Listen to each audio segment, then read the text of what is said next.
Best served cold is Joe Abercrombie at his best.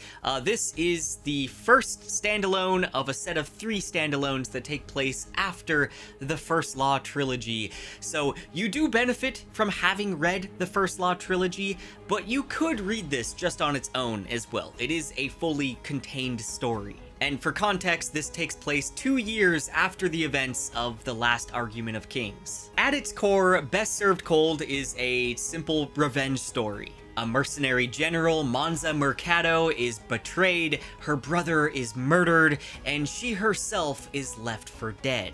But Monza doesn't stay dead. She survives just barely and emerges with one thing on her mind: vengeance. 7 names, 7 deaths. And this is all a recipe for a journey that is drenched in carnage and political scheming and Abercrombie's clever wit. This is Lord Grimdark's version of Kill Bill. And on that, this is actually a very cinematic novel. So many moments in this book I feel like I'm seeing as a movie. Like, I could totally see this being adapted at some point, and I hope it does get adapted.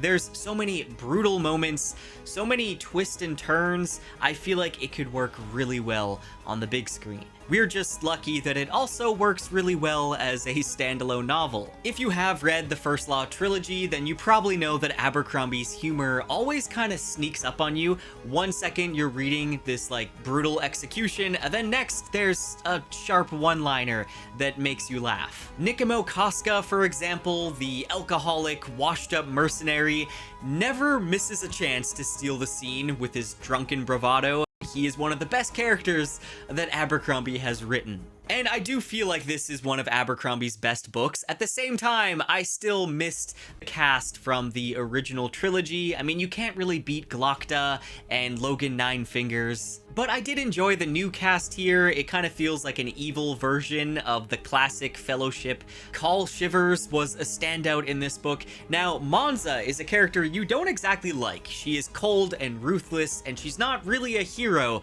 She's a product of this world. She's a killer and a schemer, a force of nature that will burn everything in her path to get what she wants. But all the choices she makes, all the people sacrificed, and betrayals that she enacts, all of it comes back around.